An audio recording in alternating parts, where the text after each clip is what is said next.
your own personal accountability as far as media. I have social media.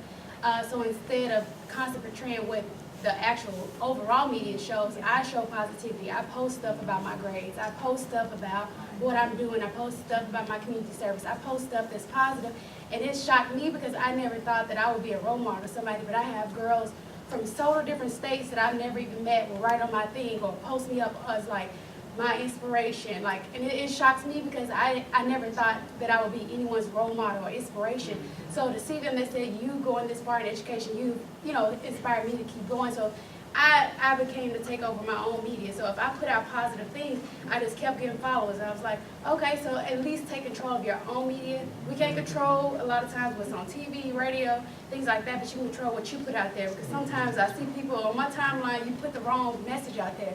So be your own kind of like change. You want the change, the change you want, you have to be that change. So instead of constantly posting up the wrong stuff, post up the right stuff. When we continue to do that, then we can actually change somebody's life within our own social media. I want to go to Belisa, and then I'm going to go to Priscilla, and then I actually want to get into a couple of things because we're going to be going and visiting the vendors. I know they're looking like, when am I going to get to them? But I do want to go to Belisa, and then we're going to go into the legal aspect, and then the biggest question: how do we view ourselves? You know, how are we looking at ourselves on a spiritual level, or on a mental level? How do we view ourselves? So, Belisa, you have the floor, and then Priscilla. I think one of the most disturbing and disgusting things that I see in the media is the portrayal. That's, you know, it's very disheartening to me, is the portrayal of black men in the media. And I mean, and then when you look at the portrayal of black women in the media, okay, so one of the most well-known female lead roles on television right now is probably Olivia Pope. It's probably Kerry Washington playing Olivia Pope. So the only way that you can be the centerpiece of a primetime television show, oh yeah, no, you can have it. Oh, but you're gonna be sleeping with a white man. Okay? You know what I mean? Like, all of the red tape that you have to step over in order, you know, that, okay, you can have this, but you can have this except. And, you know, like I said, just with the perception of black men in our media as well, I think it's devastating and very harmful to the young men who are coming up now that we're going to depend to be the leaders of households. I don't think that there are fair representations of the men who are playing notable roles in our country. Right, and before we go to Casella's, that leads us into our next segue of, you said leaders of household, and when we talk about on a spiritual level, I don't mean to offend anyone, but what I believe in is that the husband is the head of the household, and so if he's what is he being influenced to? You know, what is he being influenced by? If I'm gonna submit, who are you listening to? Is it the rap music that's calling me everything under the sun? Or, you know, who are you listening to? What are you going to tell my son? What are you going to tell my daughter? Right. And so we're going to lead into that. And Priscilla's free. I'll make it really quick. I think that the images that we see on television are definitely reflecting back on our sons and daughters right now. So when you listen to songs like I'm a stoner, I'm a stoner, I'm a stoner, and you wonder why your children are out there doing drugs, it's what you're listening to. Right. And the reason why these things continuously are replicated and they're in the media consistently is because we allowed it to happen. How can we change that? Well, we have to start organizing, writing in and saying, hey, this is not the standard for our society, therefore we should not show this on television. We shouldn't show this in the movie theaters. The reason why certain things are shown in movie theaters are because we've said that this is acceptable for our society, so they don't change it. So they keep pushing the envelope and we wonder. But it's because we're not organizing, not just as a people, African-American community, but as a world, a united front. We have to start standing for something. And I want to go to, really quick, I want to go to Orlando on a legal issue. Tell us, you know, legally, where do we stand? And then, Ryan, I want you to talk to us a little bit about how do we see ourselves? Legally, we're not in a good spot. But statement. Briefly, I want to. Does anybody in here think they know their rights? I told a police officer I knew my rights once, and he arrested me in Memphis, by the way. And, you know, mild mannered me, I'm like, I wasn't doing anything crazy. I wasn't drunk. I was at a mall. Within an hour of being there, I was arrested for disorderly conduct, which the statute for disorderly conduct is so broad. You can get arrested for doing, saying anything. And I was like, man, I know my rights. I know my rights.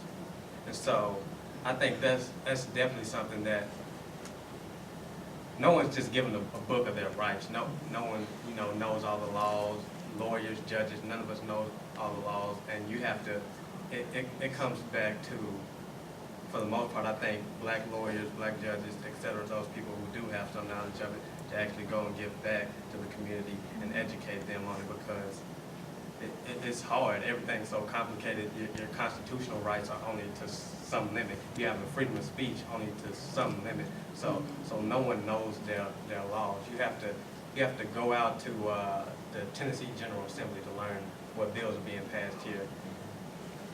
If you look at that thing, it's so just unorganized, and you don't know what's going on. You're not going to learn nothing from that website. Like, you're just going to get off that. It's intentional. They don't want you there voting. They don't want you there making sure laws like stop and frisk doesn't get passed, stand your ground doesn't get passed. Because if you know that, then of course we're going to go out and we're going to try to make a difference. We're going to try to stop those things. But we don't know that. It's a reason we don't know those things. It's a definite reason we don't know those things. And with the media portraying black men and black women so terribly, you go into a courtroom and you have a jury looking at you, and they're trying to have a unbiased jury, and so you have maybe one or two black people on there that's on your side, and then you have this diverse group of people on the other side, and what are they going to see you as? They don't know your life. They don't live your struggle. So how do they see you? They see what the media shows them. And so when verdicts come out like the Trayvon Martin verdict, I wasn't surprised. I wasn't surprised, and I went and did a little research on it to find out what exactly was the jury told, and I have it here. And so I'll read you what they told the jury. So he was charged with second degree and manslaughter, and no matter if they found him guilty on those charges, it wouldn't matter, because here was the third thing they told the jury. It's the self-defense, stand your ground aspect of it. They say, 1, the defendant is justified in using deadly force if he reasonably believes that such force is necessary to prevent imminent death or great bodily harm to himself.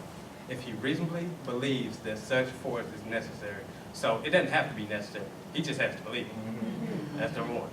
Number 2, if Zimmerman was not engaged in an unlawful activity and was attacked in any place where he had a right to be, he had no duty to retreat and had the right to stand his ground and meet force with force, if he reasonably believed that such force is necessary. So again, he doesn't have to retreat.